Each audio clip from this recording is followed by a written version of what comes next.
que siempre digo esto, les interese o no les interese, digamos, el psicoanálisis previamente es alguien que revolucionó el pensamiento científico de la época, ¿sí? Con lo cual el pensador, digamos, es alguien que hay que conocer. Han transformado la forma de pensar al sujeto en toda esta época y hoy en día, y más allá de por ahí ya tienen por ahí otros intereses en relación a áreas de atención, etcétera. A lo largo de la carrera, en algún momento, siempre van a volver a ver algún texto de Freud, con lo cual aprovechan esa cursada, ¿sí? Porque cierta las bases de muchas otras materias que ustedes van a tener posteriormente. Por supuesto, para nosotros, ¿sí?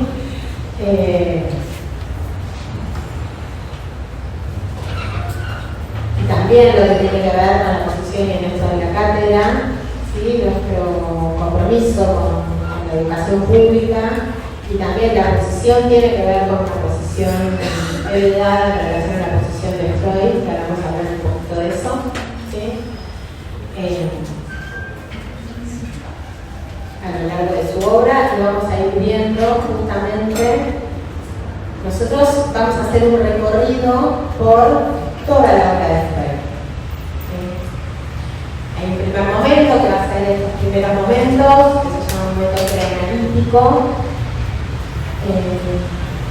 que tiene que ver justamente con cómo Freud va acercándose a determinados fenómenos, interrogados siempre por la causa en relación a esos fenómenos y tratando de dar cuenta y respuesta a eso, cómo va introduciendo su doctrina psicoanalítica, ¿sí? Y los movimientos que hay a nivel de la teoría a partir de ahí.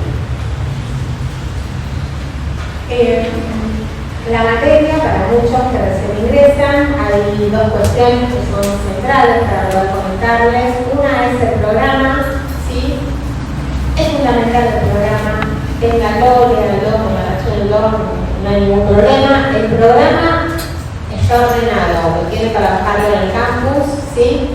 Lo tienen ahí subido incluso en columnas para que quede prolijito y ordenado cada uno de los espacios. Nuestra materia se ordena en 3 espacios: teórico, práctico y seminario. Cada uno de esos espacios tiene una orientación de lectura y de abordaje de los textos. Ahora voy a decir en qué se centra cada uno de esos 3. La bibliografía la encuentran en el centro de estudiantes ya fotocopiada, ¿sí? A nivel de módulos que se las venden así, o incluso también creo que hay unas serias que se suelen armar acá abajo de gente que ella cursó y deja sus módulos y entonces los pueden tomar desde ahí, ¿sí? Hay unas pequeñas diferencias con el año pasado, pero eso se coteja con el programa, así que eso no hay problema. Son muy pocas las diferencias con el programa del año pasado. Sí, es muy distinto el programa del 24, por ejemplo, ¿sí? Así que eso sí se los aclaro. Trabajamos nosotros leyendo Freud a la letra. La edición con la que nosotros trabajamos es la edición de Morroco, ya está abierta esta edición, con lo cual también la encuentran en internet fácilmente, se pueden descargar los PDF y de ahí también sacan el material del estudio y el material con el que trabajamos cada semana en los diferentes espacios. También están subidos en el campus, en cada uno de ustedes se meten ahí en las pestañitas y tienen también la bibliografía y están los links para ubicar también eso, así que nadie puede decir no tener material. Eso es a lo que voy, ¿sí? Una recomendación, sé que los tiempos son difíciles de cada uno, por supuesto, pero una recomendación, digamos, en relación a eso, que puedan traer el material leído con algunas preguntas, algunas puntuaciones, y eso después les va a ser mucho más rico a partir de la clase, también después la vuelta para poder estudiar, ¿sí? Esta es una recomendación que les hago. Con respecto al programa, les decía,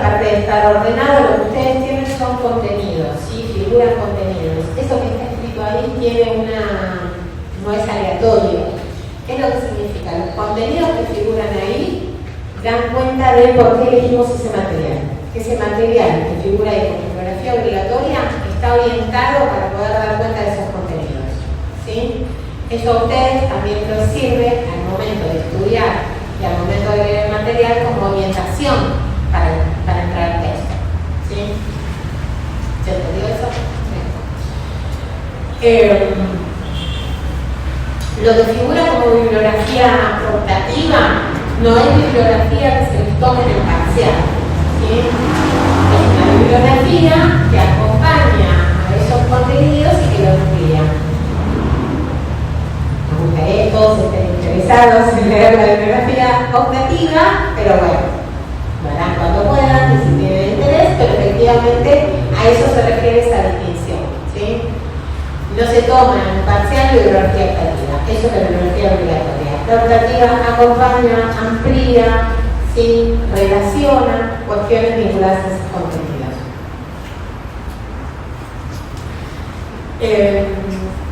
¿Alguna duda que tengan ustedes con respecto a la materia, la organización? Ya les soy la primera de muchos. Para el tema parciales, ¿cómo se organizan? Tenemos 3 parciales, ¿sí? Nosotros tenemos 3 parciales. Los 2 primeros que van a quedar separados de los 4 trimestrales, ¿sí? El último es el único que les va a quedar fin de año para todos, ¿sí? Pero el primero y el segundo les va a quedar separado de las 4 trimestrales. Los parciales son 4 preguntas, una de teóricos, una de prácticos, una de seminarios y una pregunta de relación entre espacios, ¿sí? La articulación y la relación entre espacios a partir de los temas que tenemos trabajados desde este momento. Acá en el programa ustedes tienen, ¿sí? Los que los bajaron semana por semana, está ubicado más o menos el corte, ¿sí? Para cuándo es, y más o menos cuál sería la fecha de los parciales que ya los están subiendo a cambios, ya las tenemos. Los parciales son los días sábados porque el parcial es uno para toda la carrera. Entonces, en los días sábados, en el horario que la facultad nos habilite aulas, ¿sí? Pero generalmente es después del mediodía. Y esos son los horarios habituales que se desocupan las aulas en la facu y nos las disponen para los parciales.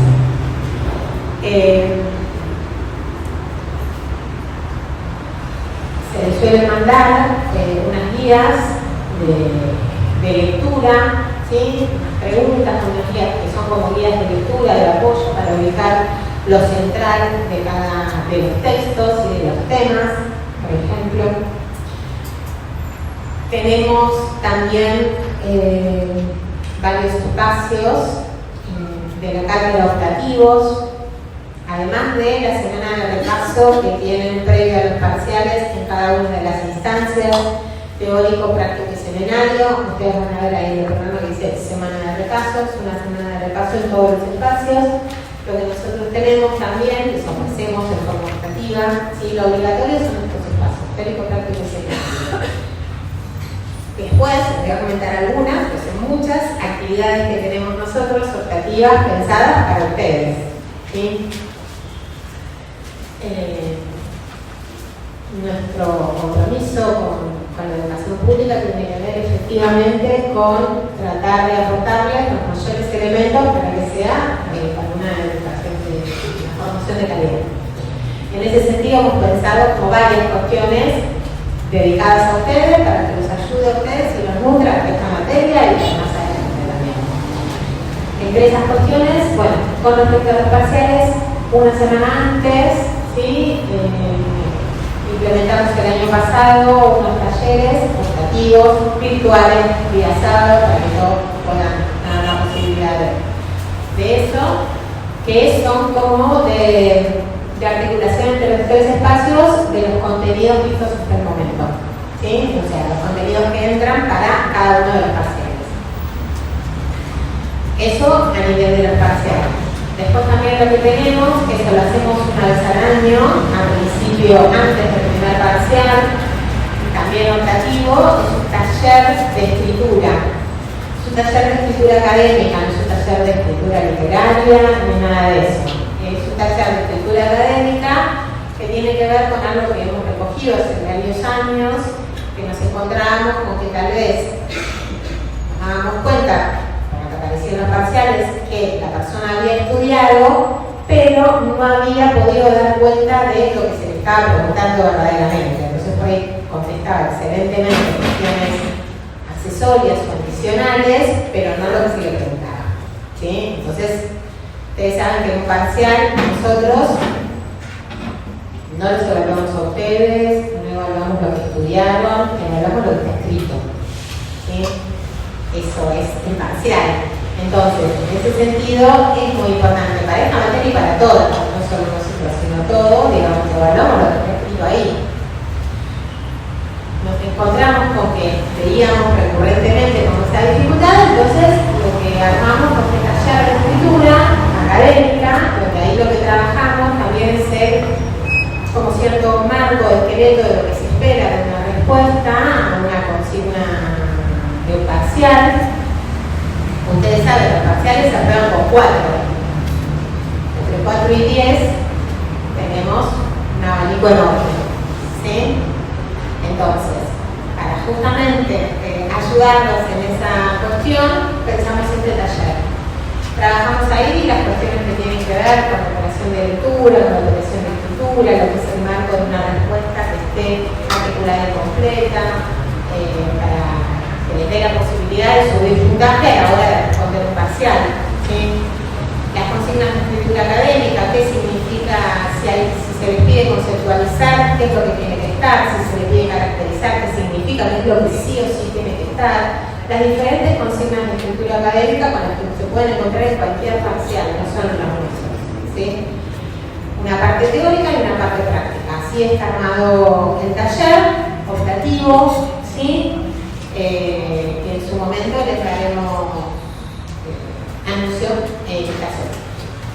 Un día sábado también es, generalmente después del mediodía o cercano al mediodía, para que tengan la posibilidad todos los compañeros de asistir. También lo que tenemos es la semana clínica en la cátedra.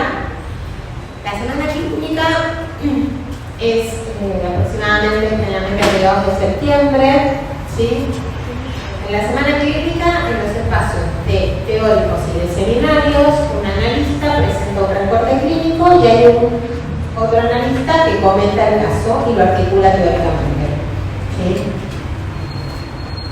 Hemos pensado muchas cosas que nosotros no tuvimos cuando fuimos estudiantes, ¿sí? Entonces, en ese sentido, es lo que pensamos para pensarles a ustedes. Eso está dedicado a ustedes, con lo cual la elección de los recortes clínicos van a estar pensados en función de lo que ustedes vienen trabajando hasta el momento, ¿sí? En la obra de Freud. La articulación que haga el analista invitado va a ser para que ustedes puedan capitalizar lo que ustedes tienen trabajado hasta el momento de nuestra materia y para que puedan ir haciendo esa articulación teoría y clínica, ¿sí? Ese es el espíritu de esa semana, que si bien ustedes tienen los espacios obligatorios que tienen que ir de seminario y de teórico, los diferentes espacios están abiertos para que puedan circular cuanto puedan, porque son todos casos distintos, ¿sí? Todos casos distintos con comentadores diferentes. Previamente les mandamos una grilla como para que por ahí, digamos, con algún dato puedan ver ahí de infancia o del hospital o de diferentes cuestiones lo que se vaya dando en la comisión.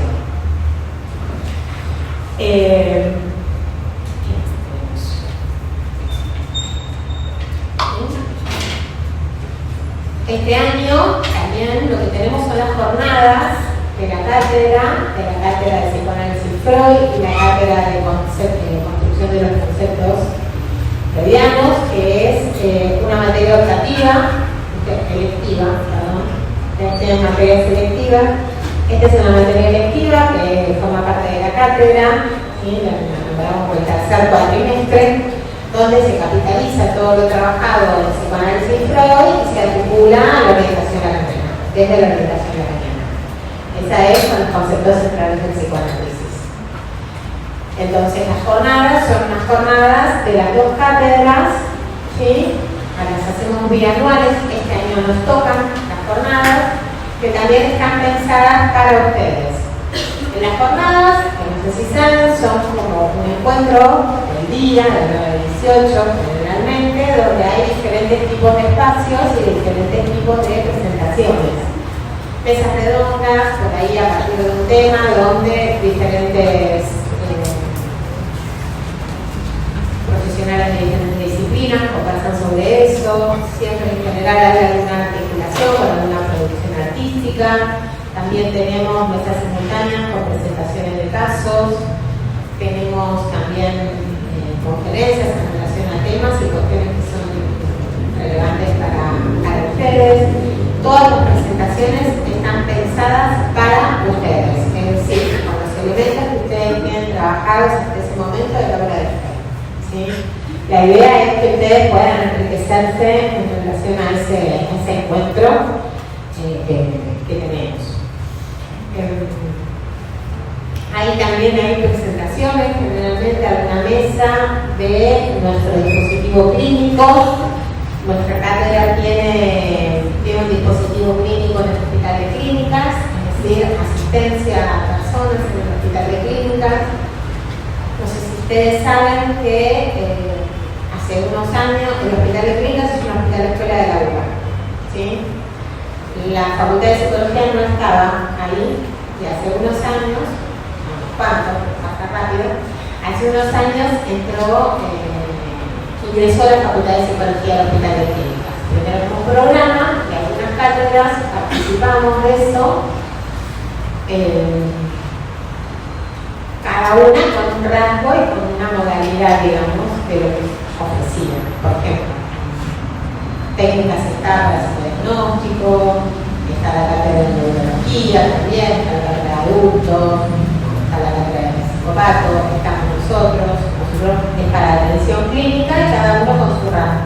El rasgo con el que nosotros entramos tiene que ver con un rasgo de la cátedra en relación a psicoanálisis y derechos humanos. Entonces, digamos, la oferta de atención clínica está orientada a personas que han recibido alguna vulneración a sus derechos, ¿sí? Por parte de Estado, institución, intrafamiliar, digo, abierta la cuestión, pero que esté articulado a ese rango. Ese es el rango nuestro. Hace unos años, 5 años, ¿sí? Dejó de ser un programa y pasó a ser un servicio. Esto es muy importante para nosotros, ¿sí? Pasó a ser un servicio de psicología de la Facultad de Psicología del Hospital de Clínicas, ¿sí? Eso habilitó también residencias de psicología exclusivas para alumnos que hayan cursado acá, ¿sí?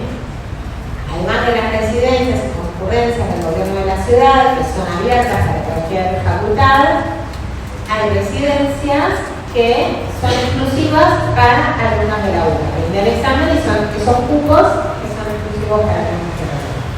Esto es algo de los últimos años y también lo que si habrán leído, que se va a inaugurar prontamente en el hospital escuela. ¿Sí? Así que bueno, vamos avanzando en lo que tiene que ver con algo que implica esta articulación teórica clínica tan necesaria. La parte de teórica clínica y de extensión de la facultad a la comunidad, ¿sí? Porque el hospital escuela también tiene que ver con eso, lo mismo que en las clínicas. En la pata de extensión, ¿sí? Formación, docencia y extensión de la universidad para la comunidad.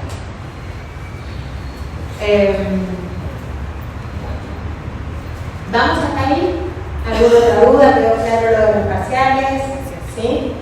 Pregunta. Sí. ¿Los presentes cómo se daría? Si pueden empezar a pasar una hoja, les agradezco. ¿Con nombre y apellido? Nombre, apellido y comisión. Nombre, apellido y comisión, ahora empiezan a pasar por ahí, arrancan a trabajar por este lado, y así, sí.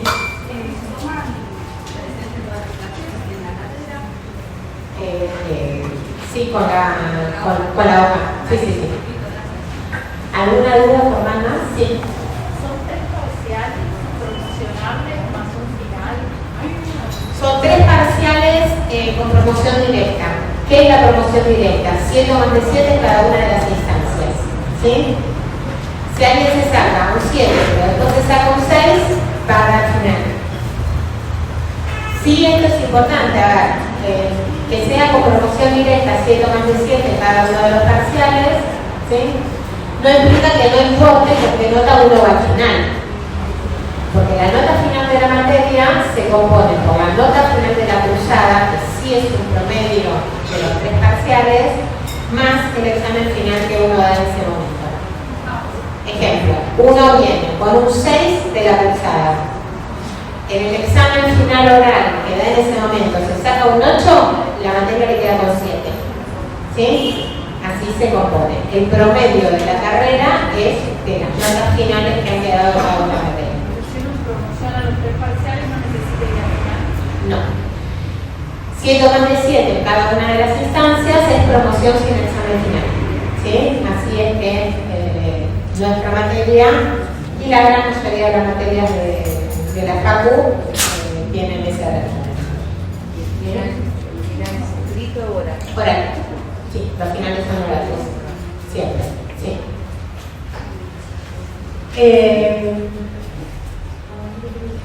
Esas instancias educativas. Bueno, también tenemos otras invitaciones. Tenemos otras invitaciones también que hacemos del área de psicoanálisis y cultura. Todavía no está el programa, pero muchas veces cuando vamos a desarrollar a partir de un tema invitamos a gente de otras disciplinas, ¿sí? Para que puedan conversar sobre ese tema, o una producción artística y el comentario y lectura del psicoanálisis de esa producción artística, actividades optativas que las vamos a estar invitando. Tenemos una revista, ¿sí? La revista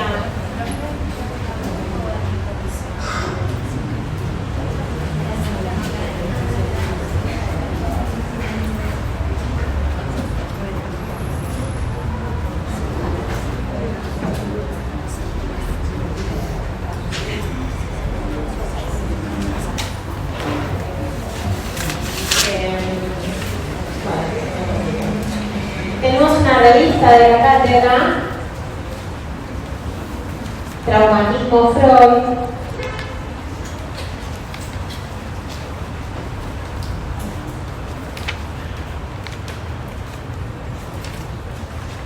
En esta revista, de hecho, uno de los artículos que ustedes tienen de la titular Silvia Pino está publicado ahí, ¿sí? Son 3 volúmenes, sí.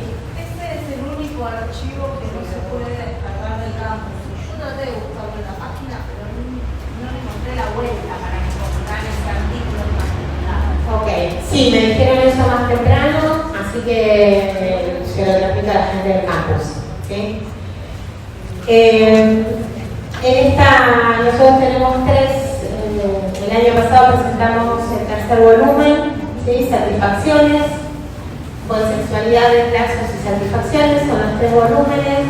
Hay artículos que son artículos de docentes, artículos de colegas invitados, hay artículos de ayudantes alumnos, hay entrevistas, analistas reconocidos, hay...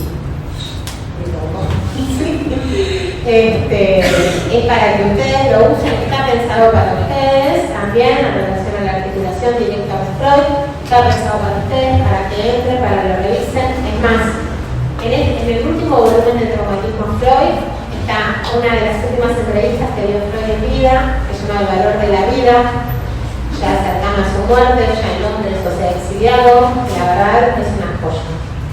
Es una entrevista hermosa, es muy corta, la entrevista es muy dinámica para poder leerlo, y uno ahí, bueno, ve al hombre, ¿sí? Que está detrás de toda esta producción teórica a esa edad. La verdad es hermosa esta entrevista, está publicada ahí, así que te lo recomiendo enormemente. Porque aparte vamos a hablar un poco de eso, de lo que tiene que ver con, les decía, los 3 espacios teórico, práctico y seminario tienen un eje de entrada a los textos, con una orientación. ¿Sí? En el espacio teórico, digamos, está orientado por lo que es el acontecimiento Freud. El acontecimiento Freud que marca un antes y un después, una ruptura en relación a la producción de la época. Y acompaña en el recorrido todo lo que es el marco de la construcción doctrinaria del psicoanálisis. ¿Sí? Va más por ese lado. En prácticos, ustedes lo que tienen son los paradigmas del síntoma. ¿Sí? El síntoma como hilo conductor en relación a algo que van a desarrollar más en prácticos, pero bueno, cómo van a ir cambiando esos paradigmas del síntoma que se van a ir articulando esta pregunta por la causa en relación a Freud. En seminarios, el eje de orientación tiene que ver con la praxis analítica. ¿Sí? Y acá es importante distinguir cómo estos tres elementos van a estar coordinados justamente por el concepto de práctica. Estos tres espacios, si bien tienen un eje de orientación diferente, se articulan firmemente con lo que es la construcción de la doctrina freudiana. Distinguimos lo que es práctica, ¿sí?, de praxis. La práctica remite más como a la ejecución sistemática de determinado método. La praxis implica otra posición, está sostenido, digamos, en una reflexión crítica y sostenido en la ética. Implica un movimiento dialéctico de los conceptos a la práctica, a la clínica y de la clínica a los conceptos, interrogando también la posición del analista. ¿Sí? Esto es el movimiento que vamos a ver a lo largo de toda la obra de Freud y es lo que permitió efectivamente los movimientos en su obra, los movimientos teóricos. Piensen que el psicoanálisis no existía antes de Freud, Freud inventa el psicoanálisis. Entonces, efectivamente, van del campo de los fenómenos clínicos, podemos decir algo de la trama y en el último momento del programa nos vamos a encontrar con algo más del orden de la estructura. ¿Sí? Sí. La praxis tiene el núcleo del saber psicoanalítico es la clínica. ¿Sí? El psicoanálisis es una aplicación de la teoría sobre un paciente. La clínica psicoanalítica es del uno por uno. ¿Sí? No es lo mismo para todos. Reprodujo un movimiento subversivo para la época, ¿sí?, en relación al discurso médico. Freud era médico neurólogo, y reproduce un movimiento subversivo en la época. Ubica el saber sobre el síntoma de la paciente y le pide que hable. ¿Sí? Solo que no sabe que sabe. Entonces, eso es algo subversivo para la época. ¿Sí? Que el paciente tenga un saber. Con respecto al discurso médico, uno va al médico y el médico te dice qué es lo que. ¿Sí? Hay algunos que sí, que tienen como una actitud más clínico de antes y escuchan un poco más, otros que directamente te leen los estudios y se los manda por WhatsApp y ya está. Mira, pero implica ese movimiento. Hay una articulación y una interrogación permanente de los efectos, ¿sí?, y de la clínica sobre la teoría y sobre los conceptos. La praxis apunta a es un concepto que viene de la filosofía y apunta a la idea de una transformación y algo de una interrogación dialéctica entre el concepto y la teoría. Y también está sostenida en una ética por la interrogación misma del lugar del analista y los efectos que produce ahí.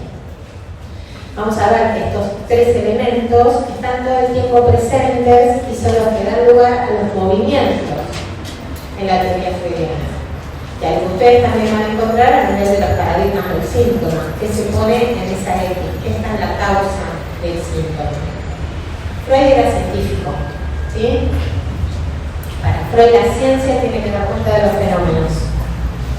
Freud era científico, investigador, ¿sí? De hecho su primera inversión en el campo médico está ligada a la investigación, a los laboratorios, y verdaderamente teóricos y poeta, ¿sí?, a nivel de algo del orden de la creación, ¿sí?, del valor de la palabra en su valor de creación, ¿sí?, un interés por ese lugar que tiene la palabra para el sujeto humano. ese sentido, todos los primeros textos con los que ustedes se van a encontrar,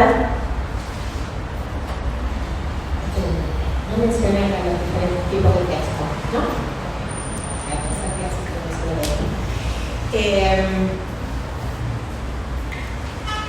Decía, la interrogación, digamos, que produce Freud y la producción de la obra, uno lo va a ir viendo también en esos diferentes textos. El movimiento a nivel de la doctrina siempre viene del lado de un punto para ir oscuro a nivel de la clínica, ¿sí? Algo de la clínica lo interroga y eso es lo que lo pone a trabajar, ¿sí?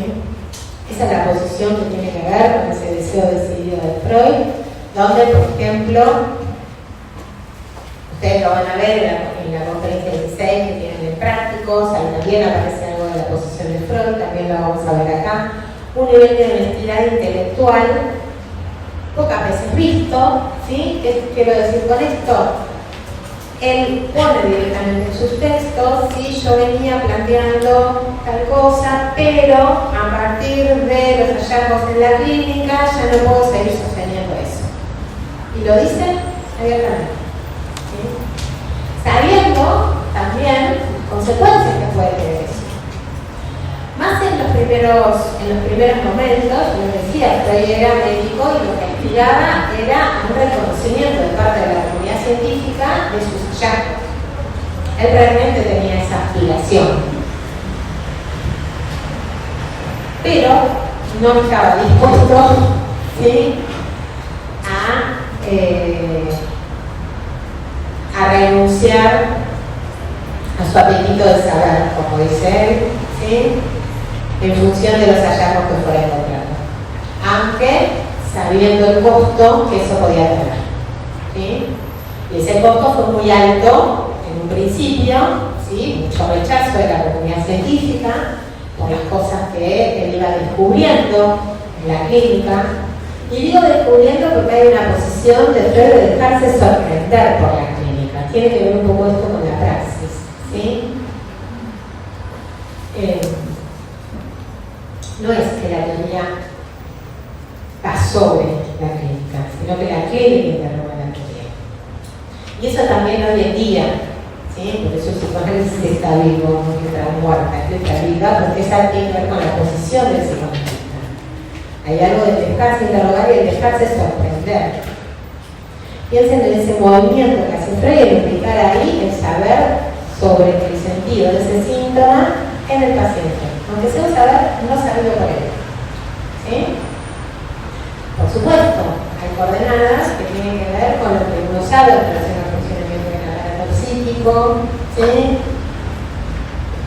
Hay satisfacción en juego en esos síntomas, diferentes elementos, pero después es uno por uno. Y eso es algo que es desde el inicio de Freud. Una marca en relación al psicoanálisis, una posición, no hay algo que se aplique como receta igual para todos, ¿sí?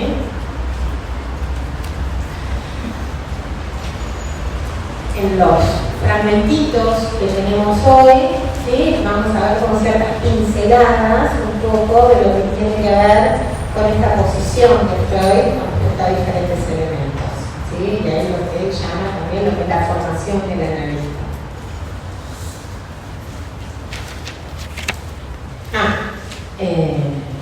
Lo que como me había preguntado que estaba, efectivamente, la praxis implica esta posibilidad también de interrogación sostenida en una ética y de una interrogación de la clínica a los conceptos, de los conceptos a la clínica, en este movimiento que implica efectivamente esa dialéctica que da lugar a algo del orden de la transformación, busca cierta transformación, ¿sí?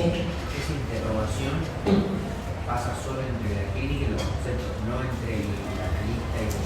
Sí, al analista mismo también. Al analista mismo. Sí. El paciente se lo deja de... O sea, la interrogación pasa entre el concepto, la clínica... La clínica es el paciente, ¿eh? La clínica es el paciente, ¿sí?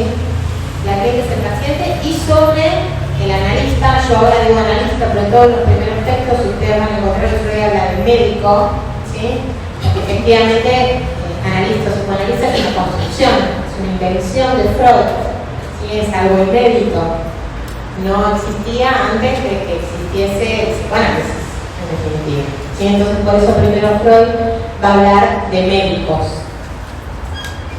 Ustedes se van a encontrar con, vamos a trabajar más que nada en todo este primer momento de la obra de Freud con 4 tipos de textos distintos. ¿Sí? Va a haber conferencias. ¿Sí? Las conferencias son la presentación de un tema a un público general. ¿Sí? Es importante que lo tengan presente estos 4 tipos de textos para no hacerte con algunas confusiones, más que nada por las fechas, y más en estos momentos. Las conferencias entonces es un tema que se presenta a un público general. Entonces tiene un estilo muy coloquial, ¿sí? Y de poder dar cuenta de ese tema del que trata. Después tenemos los artículos. Los artículos son artículos de divulgación científica, ¿sí? Son artículos que Freud produce para la comunidad científica. Los primeros artículos de Freud, con los que se van a encontrar, tienen una lógica bastante similar, ¿sí?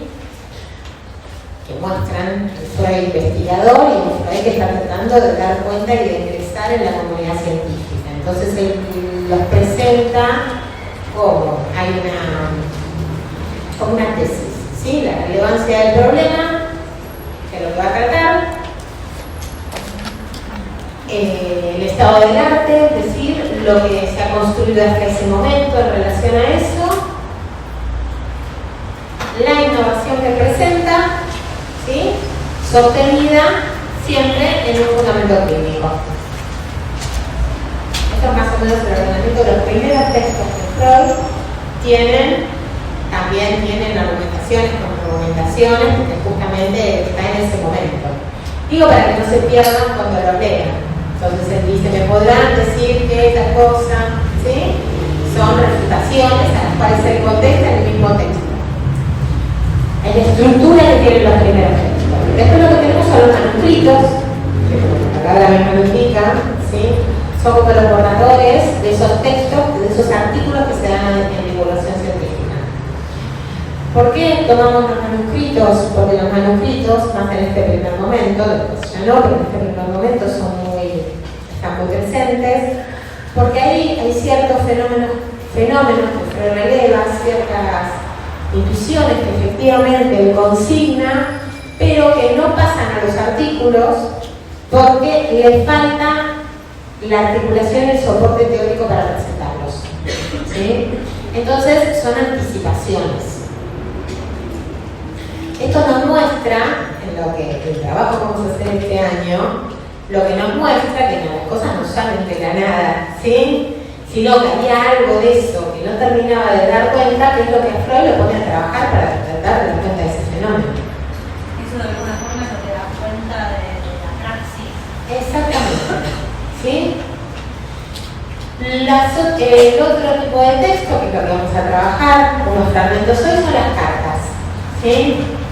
Las cartas, las que están publicadas en estos tomos, ¿sí? Son las correspondencias con Fliss.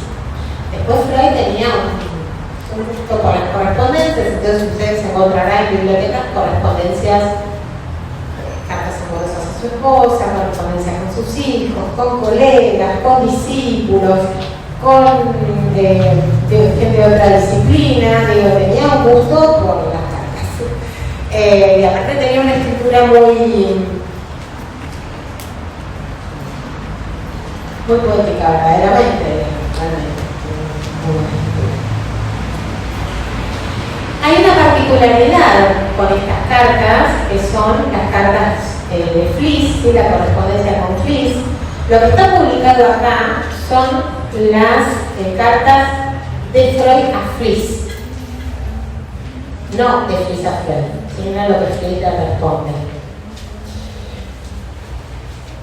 Hay dos cuestiones con respecto a eso. Hay algo de la historia, de cómo han llegado estas cartas a tener nosotros conocimiento, ¿sí? Freud mantiene esta correspondencia con Fliss, quien es un otro a quien él se dirige en dos dimensiones, ¿sí? Tienen un valor estas cartas, primero por mostrarnos algo de la identidad y pensamiento. Acompañan la producción teórica, ¿sí? Porque muestran abiertamente las preguntas, las interrogaciones que Freud misma se hacía, los propios cuestionamientos. Muestran como la cocina de lo que estaba pensando, ¿sí? Francamente, en relación a eso. Las inquietudes que se le generaban a él en lo personal con respecto a con lo que se encontraba, ¿sí? Por eso insisto en algo de dejarse sorprender con la posición en relación al psicoanálisis y algo de, efectivamente, algo del orden del encuentro que fue produciendo esos movimientos en su obra. De lo cual él no se aprovechó, por supuesto. Bueno, nos encontramos con esa dimensión en las cartas también y con otra que es la que vamos a tomar acá en esta primera clase, que tiene que ver también con el autoanálisis de Freud, ¿sí? Con Fliess. El vínculo con Fliess después termina por ciertas diferencias, ¿sí? En un determinado momento. Fliess era un médico también, otorrinolaringólogo sería, ¿sí? Que alguien que estaba dispuesto a escuchar y ser interlocutor, y alguien a quien Freud se dirigía, lo escuchaba en los comentarios, y también es un nombre que después tenía como algunas teorías un poco extrañas, pero que bueno, que compartían algo de la investigación en ese cuento, ¿sí? Después, digamos, se produce como una distancia entre ellos y las cartas quedan en poder, cartas de Freud, lo que daba Fliess, quedan en poder de la esposa de Fliess cuando Fliess muere, y entonces va a venderlas. El único requisito es que no cayeron en las manos de la familia de Freud, para que no las destruyan, ¿sí? Compra la princesa Marie Bonaparte, ¿sí? Que alguien tiene acceso, que está en YouTube. Princesa Marie se llama la película, es excelente. Catherine Deneuve actúa de la princesa Marie, que es quien hace posible sacar a Freud, ¿sí? Rescatar a Freud del nazismo y gran parte de sus obras. Ella entonces compra las cartas, Freud se las pide y ella le dice: no, esto es patrimonio de la humanidad, ¿sí? Así que tenemos las cartas, acceso a estas cuestiones más del orden de lo personal de Freud a partir de la intervención de Bonaparte. La película es excelente, ¿sí? Creo que está en YouTube. Estábamos viendo para poder conseguir una buena edición, para poder pasarla. Es muy rica y habla de esos momentos donde de ciertos diálogos y relaciones, digamos, entre ella y Freud también. Es muy linda la película. Y también ese momento donde ella lo puede sacar a Freud a partir de sus gestiones diplomáticas de los nazis y rescatar gran parte de la obra. Hay una parte que no se pudo rescatar y que son textos que a veces hacen referencia a Freud que han sido perdidos y quemados por los nazis. Bueno. Entonces, vamos a trabajar esa dimensión en relación al autoanálisis, algo que Freud mismo dice condición necesaria para el trabajo de él en la práctica. ¿Sí? Ya vamos a llegar a algo que también plantea, que son los 3 pilares, ¿sí? Para la formación de un analista, que es el propio análisis, la formación y la práctica del control de supervisión. ¿Sí? La práctica del control de supervisión tiene que ver con un analista, se dirige a otro analista, ¿sí? Con un caso para ver si hay alguna cuestión que justamente sea un punto ciego, ¿sí? En ese análisis. Freud dice, nosotros vamos a trabajar en algunos textos más adelante. A cada complejo no resuelto de parte del analista, él lo pone como condición necesaria del propio análisis. A cada punto no resuelto de un analista es un punto ciego en la dirección de la cura. ¿Sí? Si sesgo podría ser un sesgo, por ejemplo, un sesgo cognitivo de parte de uno de los analistas que presenta el caso, por ejemplo. ¿Un sesgo? Un sesgo cognitivo podría ser un sesgo, por ejemplo, de parte del analista que presenta el caso. Sí, sí, sí. Digo, un punto ciego es en relación a algo que el analista no puede escuchar ahí, de lo que trae el paciente, porque está atravesado por sus propias cuestiones, por ejemplo. ¿Sí? Aunque no sea en forma consciente. A eso se refiere. Por eso es necesario, y son esas tres patas que implican que también es un trabajo permanente. ¿Sí? Un permanente trabajo con respecto a eso y con respecto a uno mismo. Y también es importante, que lo dicen algunos textos y lo vamos a destacar,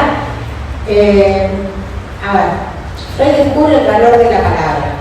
¿Sí? El valor de la palabra en sus dos dimensiones. El valor de la palabra en tanto traumatizante, ¿sí? Que es una de las cuestiones que se encuentra, el valor simbólico de los síntomas y donde los puentes verbales sirven ahí de conexión entre el síntoma y lo que efectúa es el conflicto del sujeto. Entonces, la palabra tiene un valor traumatizante, ¿sí? A nivel del impacto. Esto es algo, no es algo extraño. En el día a veces siente que dicen una palabra y lo siente como un golpe, ¿sí? Por ejemplo, ¿sí? Una palabra a veces puede doler mucho. Estas expresiones coloquiales tienen un trasfondo para repensarlo. Entonces lo que Freud hace, Freud interroga en ese punto también, digamos, lo que es el saber popular. ¿Sí? Interroga esos detalles. ¿Sí? No da por obvio las cosas. Eso vamos a ver que hay algo del detalle que está muy presente en lo que es el trabajo de Freud. ¿Sí? Estar atento a esos detalles, esos pequeños indicios. ¿Sí vas a preguntar algo? Propio análisis, ¿sí? El propio análisis, la formación, no solo, ¿sí? Hay dispositivos de formación para eso, y la práctica del control de supervisión. Esos son los tres pilares. Que son cuestiones que son permanentes, digamos, para un analista.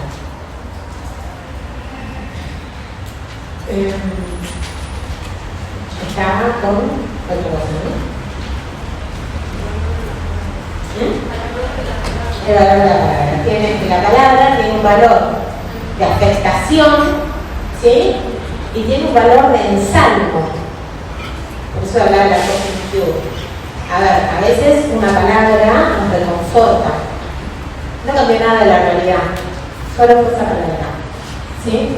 Pero nosotros sentimos algo, impacta sobre el cuerpo, ¿sí? Hay algo que toca el cuerpo de la palabra. En ese sentido, también esta práctica de estos tres pilares están articulados en esta cuestión de uno estar advertido que está en el lugar de poder, ¿sí? Es así. Está en un lugar de poder y siempre que alguien ocupa un lugar de poder, está el riesgo del abuso de poder. ¿Sí? Entonces, hay determinadas prácticas que van en contra y oranan esa posibilidad de abuso de poder. Una también es ser uno mismo analizante, por eso se habla de una posición de analizante, aunque uno sea analista, también está en posición de analizante. La práctica de control, el propio análisis, la continua formación también son formas de mantener a raya ciertos lugares, ¿sí? Que implican también en este concepto de praxis la propia interrogación de la práctica de uno. Por eso hablamos de praxis analítica y no de práctica, que sería la ejecución de un método, nada más. ¿Sí? Y esa misma praxis, esa misma interrogación, produce, ¿sí?, un movimiento en la dirección de la cura.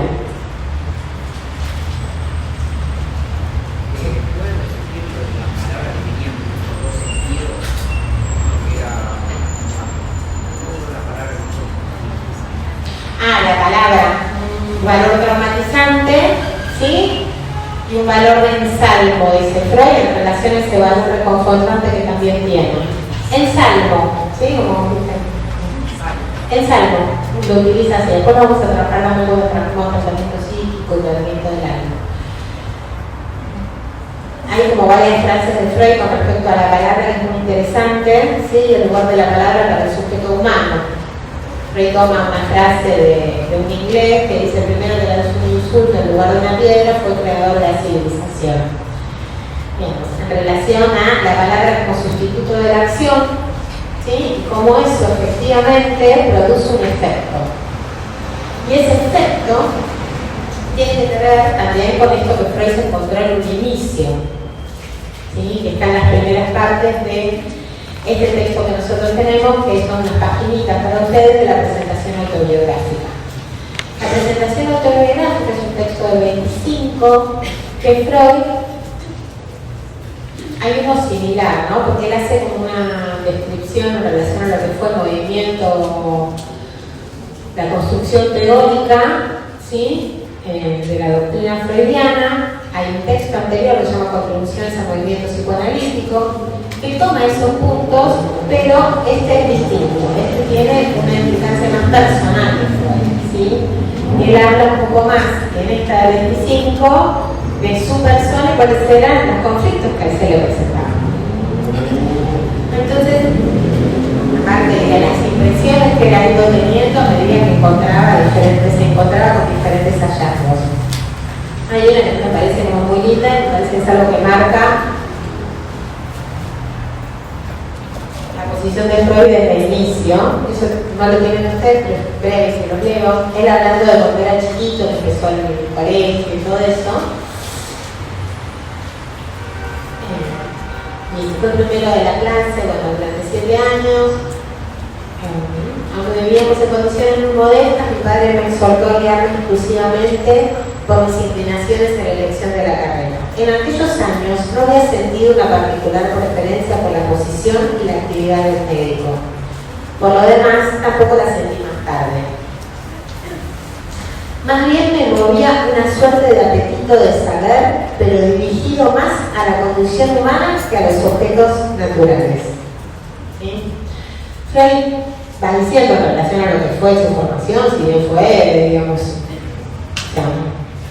un excelente alumno, fue hablando con lugares, etcétera, que había algo que en realidad su apetito de saber estaba dirigido a la condición humana. La medicina era como lo más cercano que podía encontrar y por eso fue por ahí, pero su interés era otro desde chico.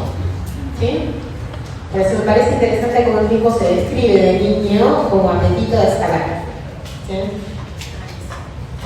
Porque marca un poco esta posición de interrogación ante aquello y por tratar de dar cuenta de los fenómenos con los cuales se encuentra. ¿Sí? Y él dice que la ciencia debe dar cuenta de todos los fenómenos. Y podríamos decir que eso mismo lo conduce a las histéricas, ¿sí? En esa época. La histeria estaba relegada, ¿sí? El discurso médico no podía dar respuesta a los fenómenos de la histeria, entonces se las trataba como simuladores. ¿Por qué? Porque no se encontraba una base orgánica, ¿sí? A esas parálisis, por ejemplo, no se le encontraba una base orgánica. Entonces se las trataba como simuladoras. Eran un resto de la medicina y muchas veces, bueno, quedaban internadas en diferentes lugares. ¿Sí? Generalmente pasaba eso. Porque tampoco se decía que era algo del campo de la psicosis, sino que era algo de una simulación. Mayormente asociada a mujeres aparte, lo ponían en relación a las mujeres directamente. Freud toma, justamente se interesa por ese campo al cual la medicina no podía dar respuesta. ¿Sí? Era un resto de la medicina que era separado y Freud se dirige a ese campo. Ese es su interés. En ese sentido, el apetito de saber por la condición humana, ¿sí? Lo lleva a encontrarse con Charcot, que era el que estaba trabajando con la histeria en Francia, en Salpêtrière. Hace cosas, ¿sí? Freud trabaja nuevamente en laboratorios ahí en Alemania para tratar de llegar a conseguir una beca para ir a Salpêtrière.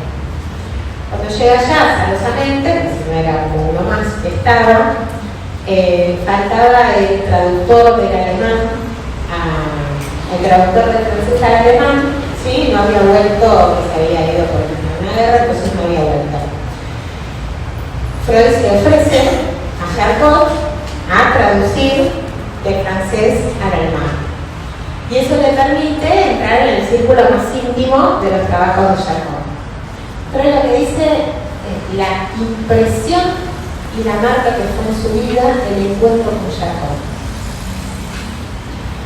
El encuentro con Charcot a Freud le permitió ubicar una regularidad y una ley, ¿sí?, que daba cuenta y explicaba los fenómenos, algunos fenómenos histéricos, ¿sí?, y el valor de la palabra en esta dimensión que le decía, trauma. Lo que hacía Charcot, ponía bajo hipnosis a determinadas personas y producía por sugestión verbal una parálisis, ¿sí? Fíjense cómo puede ser. Estas sí son las páginas que tienen ustedes, ¿eh?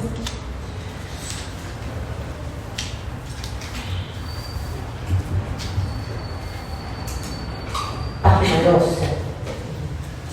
De todo lo que vi junto a Charcot, lo que me causó la máxima impresión fueron sus últimas indagaciones acerca de la histeria, que en parte se desarrollan todavía ante mis ojos. Me refiero a la demostración del carácter genuino y acorde a la ley de los fenómenos histéricos. La frecuente aparición de la histeria en varones, cosa que no estaba admitida, la producción de parálisis y contracturas histéricas mediante sugestión hipnótica.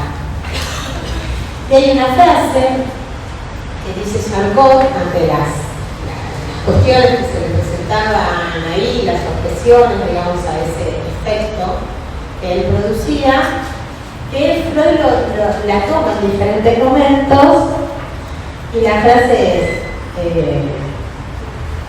la teoría es buena, pero eso no impide que las cosas sean como son, ¿sí? Y hay algo de eso, que las cosas sean como son, que digamos hay algo ahí de la pregunta de Freud, ¿por qué son así? ¿Sí? A buscar y a reformular las teorías, puede haber teorías que cierren perfectamente, pero si no dan cuenta de que las cosas son así, entonces esa teoría hay que explicar, ¿sí?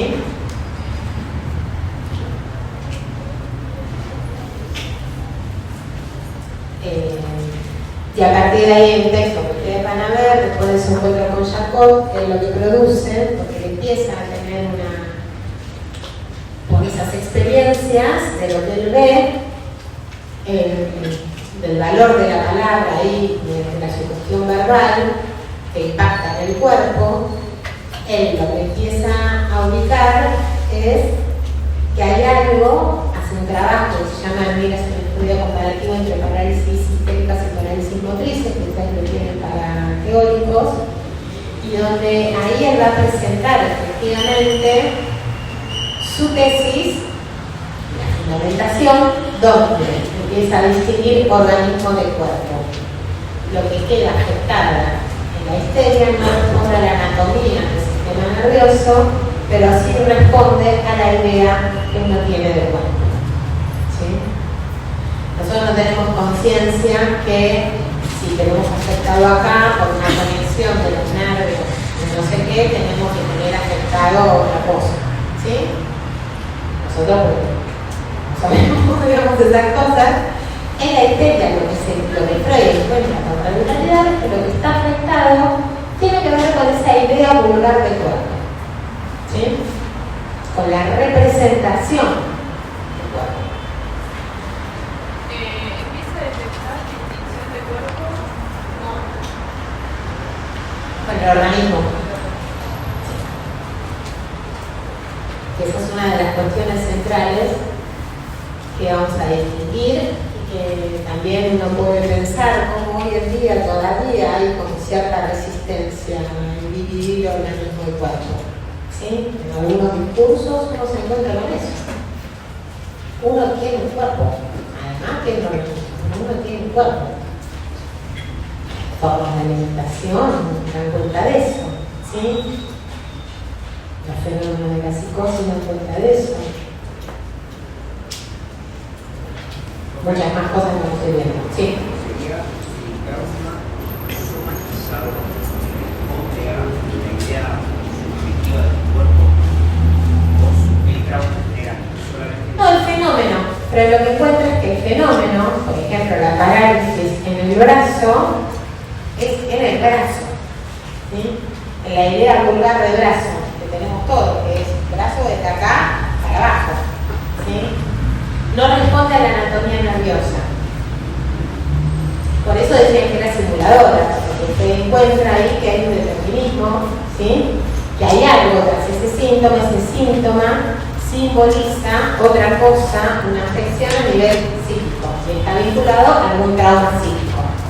Esto en estos primeros momentos, pero lo que voy a encontrar es esto, ¿sí? Que ese síntoma no es azar, responde, tiene un sentido, tiene un motivo, tiene un propósito, que el sujeto no lo sepa, y está entramado con las correlaciones psíquicas de ese paciente.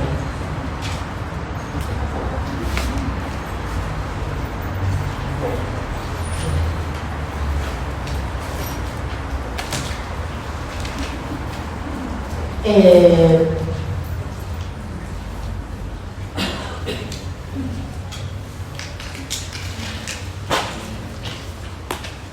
partir de estas experiencias, ¿no? Con respecto a la hipnosis, Freud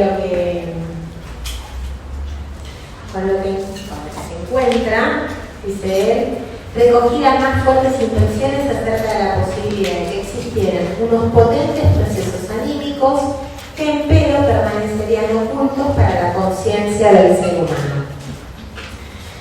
El uso de la hipnosis por parte de Freud, que la abandona antes de 1900 claramente, ¿sí? El uso de la hipnosis fue un uso de investigación, un recurso de investigación que a la vez se convirtió en ese momento en terapéutica. ¿Sí? Él ponía bajo hipnosis e indagaba por el origen de los síntomas, ¿sí? Por la causa de los síntomas. Y ahí él se encuentra con vivencias, una serie de ellas, teñidas de afecto, lo llama así, ¿sí? Es decir, con una carga vigente, aunque haya pasado el tiempo. En la medida en que era posible que ponga en palabras esa reacción que no había tenido en ese momento, el síntoma se levantaba. Se podría haber quedado por eso, ¿sí? Pero no. ¿Por qué? Dice, ok, yo con esto levanto el síntoma, pero no cubro la capacidad de formar síntomas y no doy cuenta de eso. Entonces la pregunta era en relación a la causa de producción de los síntomas. Levanto el síntoma, pero no curo la histeria. Está siempre esa pregunta por parte de Freud para tratar la vuelta por qué se produjo en ese sujeto esa situación. Esto lo lleva al inicio de todo lo que es el desarrollo de la obra freudiana, ¿sí? El concepto de defensa, el encuentro con la resistencia. Otros elementos que hacen abandonar a Freud, también la hipnosis, tiene que ver con que ahí entonces no afectan las condiciones de producción del síntoma, porque el sujeto está en estado hipnótico. Era una resistencia, ¿no? Como cuando se salía de ese estado, era como, no, yo no dije eso, no pude, como que había una suerte de choque con lo que el analista le decía, ¿no? Que había hecho. No, porque bajo hipnosis está sin conciencia. Claro. No, pero que digo, Freud, el caso que está haciendo eso, le decía, bueno, vos bajo hipnosis me dijiste X cantidad de cosas, manifestaste esto, y la persona decía, no puede ser, no. Sí, pero no hacía falta decirle, vos me dijiste esto, porque ahí, cuando usted se encuentra, dice, efectivamente con vivencias tenías de afecto. Y una vez que eso se ponía en palabras, se descargaba ese afecto que había quedado estrangulado, lo que parecía es que desaparecía el síntoma. Directamente cuando se despertaba. ¿Sí? Todo eso acontecía sin conciencia. El síntoma se había levantado, después aparecía otro. El síntoma ese se había levantado, pero no se había afectado la capacidad de producir síntomas. El por qué ese sujeto, ¿sí? La capacidad de formar nuevos síntomas. ¿Por qué? Porque el sujeto no había hecho su trabajo. No había algo, había dos cuestiones. Primero es una posición de poder de parte del hipnotizador por sobre el otro, que es algo que Freud siempre trató de poner distancia, ¿sí? Y por otra parte, también está esa cuestión con respecto a no tocar la capacidad de proyección del síntoma. Se levanta, una locura, podemos decir. ¿Sí? Estaba esa pregunta por la causa. Y Freud abandonó la hipnosis. Pero la hipnosis fue un método de investigación súper fructífero para Freud, porque le permitió justamente esto que les decía, encontrar que hay condicionamientos que el sujeto no sabe que sabe y que están en la base y determinan en forma directa los síntomas de los pares. Es decir, el entramado psíquico que sostiene esas manifestaciones psicomáticas. Ese es el uso, ¿sí?, de un inicio. También fue entonces a estudiar, a participar de unos cursos con Berkheim de hipnosis y nuevamente ahí se ofreció como traductor, lo cual le da, gracias a que tenía mucho gusto por los idiomas y sabía muchos idiomas, le dio la posibilidad de acercarse un poco al círculo más íntimo. Y también ahí lo que vio que había gente que no caía bajo hipnosis y producían otra cosa. Y que es algo que vamos a ver cuando trabajemos estudios sobre la histeria, que es un ardid, dice Freud, que es la presión sobre la frente. ¿Sí? Es decir, el uso de la sugestión hipnótica. No te vas a acordar, cuando yo saque mi mano te vas a acordar. Y efectivamente aparecían como ciertos recuerdos, ciertas conexiones. ¿Sí? Eso a Freud le permite repensar sobre eso, cuestionar sobre eso, le permite poder encontrarse y poder formalizar la existencia de una resistencia, de una fuerza que se opone al devenir consciente de las representaciones. ¿Sí? Estos elementos lo van a llevar a Freud junto con el autoanálisis y efectivamente el análisis de los sueños, que era también algo que le traían sus pacientes, a producir la interpretación de los sueños. En 1900, que es lo que se considera como el inicio del psicoanálisis. Sí. ¿Qué diferencia hay entre Es lo mismo. La sugestión hipnótica efectivamente va a producir, digamos, el método catártico está sostenido en esta idea de cierta liberación de carga. ¿Sí? Entonces, está vinculado a eso. Como método catártico así lo denominó Freud.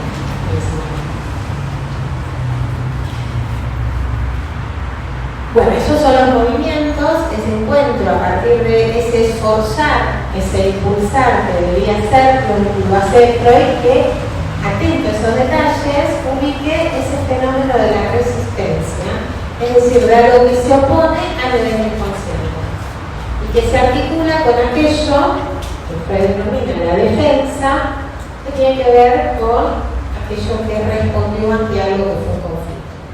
¿Sí? Estos elementos son los que le permiten a Freud construir ahí sí, su invención, que es el inconsciente que presenta la interpretación de los sueños. La palabra inconsciente existía previa a Freud, no es que Freud inventa la palabra inconsciente, no inventa la palabra inconsciente, lo único que tenemos es un sentido descriptivo del inconsciente, que es algo está en estado consciente o está en estado inconsciente. Eso es un sentido descriptivo, ese no es el inconsciente freudiano. ¿Sí? El inconsciente freudiano, que vamos a ver cuando trabajemos la interpretación de los sueños, justamente tiene que ver con esta dimensión que articula el elemento central del concepto de resistencia. Y la leyes del inconsciente, o el inconsciente dinámico. ¿Sí? Estos elementos son los que se van a articular directamente con la técnica psicoanalítica en relación a la asociación libre. La enunciación de la regla fundamental diga todo lo que se le ocurra sin cultura previa, ¿sí? Y eso es la asociación libre. Que lo que sabemos es que no va a ser libre. ¿Sí? va a estar determinada por el inconsciente. Pero eso es a lo que llega a partir de estos movimientos y también de este encuentro con la hipnosis, ¿sí? La hipnosis, la sugestión, todo este movimiento que tuvo que ver con la elaboración de Freud y con la interrogación, y por ese no quedar, sino que bajar el síntoma, que le da mucho éxito, ¿sí? A nivel de la hipnosis, y que con eso ya está, podría tener el consultorio lleno y todo, pero su apetito de saber en relación a la causa no quedaba satisfecho, digamos, ¿sí?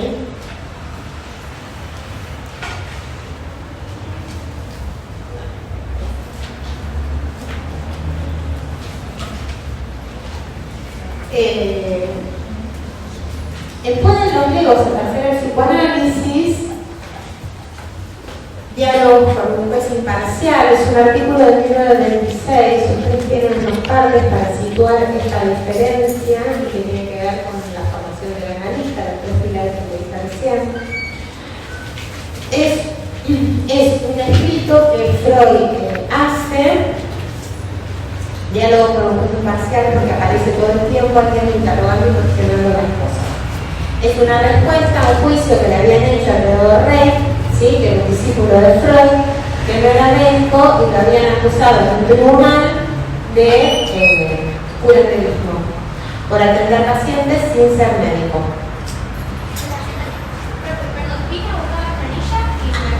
Planilla, que dejaron las chicas. Acá. De nada. Cuando Freud se fue los legos para hacer el psicoanálisis es los no médicos. Legos es igual a no médicos. ¿Sí? Entonces ustedes saben que al principio tampoco los psicólogos acá en Argentina podíamos atender. ¿Sí? Éramos unos auxiliares médicos, no podíamos llevar adelante un tratamiento. Por suerte esto cambió. Y en los últimos años también, cuando también podemos ser jefes de algún servicio, que antes tampoco se podía. De hecho, al principio fue toda una discusión, el psicoanálisis entra acá, entra por la Facultad de Medicina, en la Cátedra de Salud Pública, entra por la Facultad de Medicina, el psicoanálisis, la primera corriente que entra acá es la corriente de la escuela inglesa, ¿sí? Se funda la APA, y en un principio sí, digamos, todos aquellos que podían ir ahí eran solo médicos, ¿sí? Después lo ampliaron, claramente, pero al principio no. Entonces esta discusión, Freud acá, lo que fundamentalmente a lo largo del texto, comentando de qué se trata el psicoanálisis, lo que sostiene es que un título no te habilita como psicoanalista. En definitiva es eso. ¿Sí? Ni médico, ni psicólogo. Para ser psicoanalista es necesario esos tres pilares. ¿Sí? Eso es un poco lo que va desarrollando acá a lo largo del texto, que tiene un pequeño sector que ubica esa dimensión. Eso es como una defensa en relación a la atención psicoanalítica de Theodor Reik, que no era médico, pero eso no es curanderismo. Está sostenido, ¿sí?, desde una lógica científica en relación al psicoanálisis. Y la formación no tiene que ver con la formación médica. ¿Sí? ¿Cómo aceptó él al fundar, ¿no?, ese movimiento de, bueno, analizarse, el autoanálisis, ¿no?, el conflicto? Es como medio como arrancar de cero, quiero decir, no tiene una persona que esté analizada previamente a él para que pueda meterse seco, que decía el ¿no? Es como medio todo un ensayo, o él no tener los vicios frente a un... Yo creo que efectivamente hay una cuestión, y ahora vamos a ver cómo él lo describe tenía una agudeza clínica increíble, ¿sí?, y tenía una posición muy decidida. Un apetito de saber desde niño, ¿sí?, y que había como una posición de él mismo en relación a su deseo de saber, creo que iba más allá de las dificultades. De hecho, la interpretación de los sueños, la mayoría de los sueños son de Freud. Él mismo lo dice, tiene una honestidad bastante... está exponiendo al mundo a vamos a ver cuando veamos el sueño de inyección de IRMA, ciertas bajezas personales, ¿no? Porque eso permite dar cuenta de algo que para él tiene un valor fundamental para la ciencia. Él dice que lo escribió en 1899, pero se publicó en 1900 para que sea comienzo de su siglo. Algo así, ¿no? Sí, exactamente. ¿Sí? Cuando él empieza a escribir la interpretación de los sueños, él ya venía, y esto acá marca más o menos el comienzo del autoanálisis, él ya se había separado de Breuer, que fue con quien primero estuvo, trabajó ahí en relación a la hipnosis, en los primeros casos que vamos a ver estudios sobre la histeria. Se separa de Breuer porque Breuer no acepta la acción sexual que recurrentemente era lo que aparecía cuando Freud indagaba, ¿sí? En realidad lo que estaba ahí era toda una situación con esta paciente Ana O, que había atendido Breuer y que había habido como una cuestión al final del tratamiento. Entonces él prefería mantener la distancia y alejado todo lo que tiene que ver con lo sexual. Ahí aparecen unas diferencias teóricas y aparte Breuer le dice: vos te vas a hundir con esto, no lo hagas, te vas a hundir, yo no me tengo que ir con vos. Y ahí se corre, digamos. ¿Sí?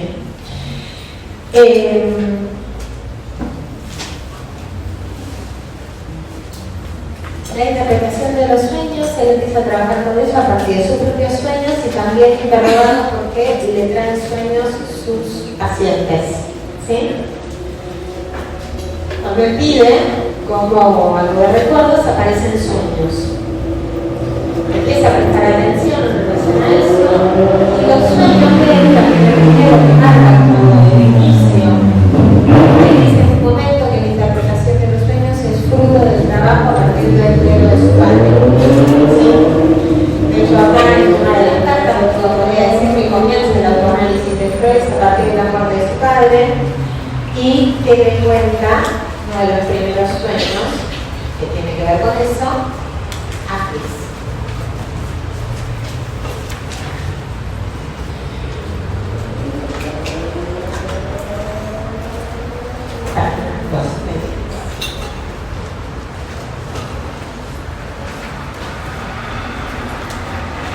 Tengo que contarte un lindo sueño de la noche que sigue al invierno.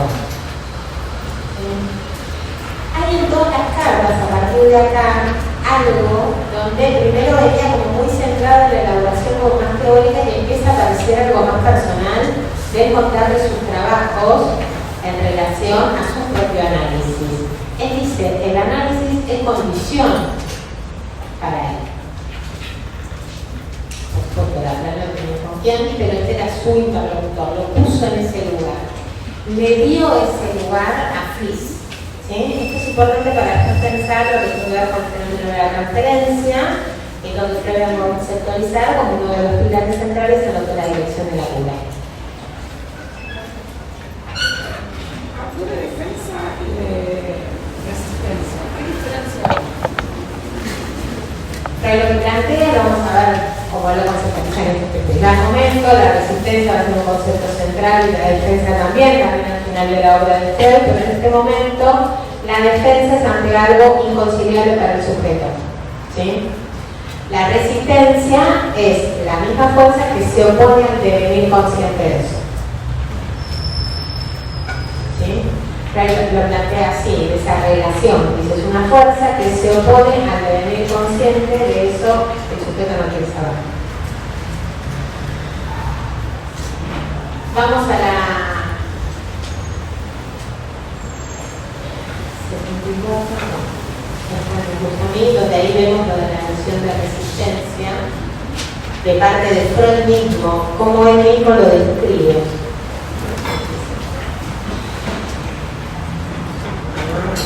El sueño de ella, entre medio él va descubriendo, acá, la carta 66, que es la primera que ustedes tienen. Freud dice, sigo sin saber qué ocurre dentro de mí.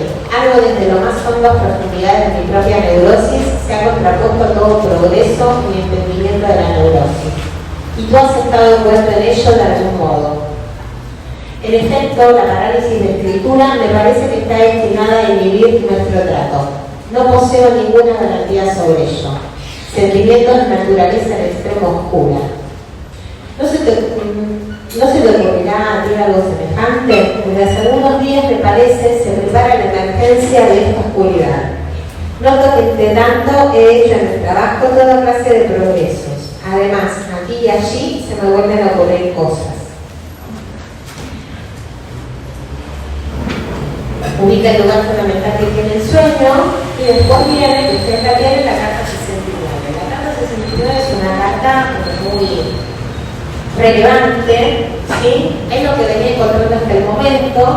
Es muy relevante porque implica ese pasaje de un cambio de paradigma en relación al síntoma. Es lo que venía encontrando hasta el momento cuando él indagaba en relación a esos sucesos. Lo que se encuentra ahí es con ciertas situaciones de seducción por parte de los padres. Y algo recurrente. Él dice 1, 2, 3, ok, ahora todos no puede ser. ¿Sí? A la vez se viene encontrando con ciertas fantasías que se componen, ¿sí?, en la infancia con ciertos restos de algo del orden del oído. Piensen que en ese momento no se hablaba de sexualidad infantil, ¿sí? Los niños eran entes, no había sexualidad, digamos, en ese momento.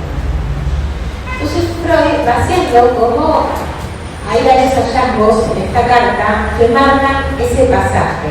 Lo pone en términos de ella, no creo más en neurótica, lo pone que venía como con esa dificultad para poder decírselo, pero a la vez venía encontrando cosas que eran decisivas. Una de ellas es este gran secreto, ¿sí?, que poco a poco se me fue transluciendo en las últimas semanas. Ya no creo más en mi neurótica.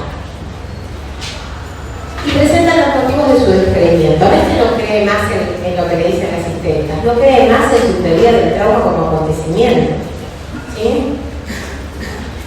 Ahí, más allá de ubicar este lugar del padre, lo que lo va a llevar después a poder pensar en la sexualidad infantil y en el complejo de Edipo, es decir, que hay algo de lo sexual desde el inicio de todos los seres humanos.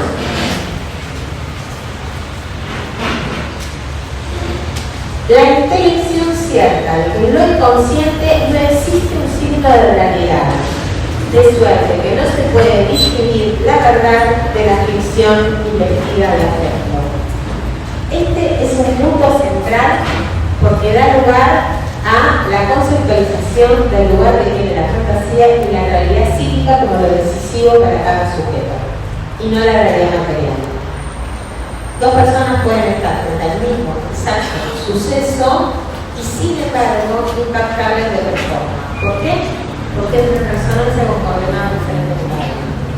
Lo que importa, lo que determina no es el suceso en sí, es la realidad psíquica, como responde el sujeto.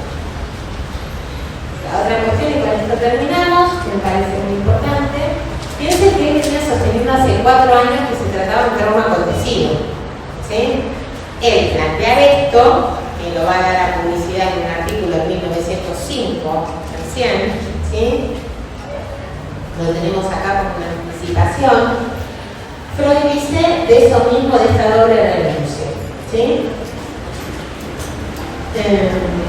Lo inconsciente, bueno, nunca supera la resistencia del inconsciente, siempre también la expectativa de que la cura se podía ir en sentido inverso hasta el completo delineamiento del inconsciente por el inconsciente. Todo ello me predispuso por una doble renuncia, a la solución cabal de la neurosis y al conocimiento cierto de su etiología en la infancia.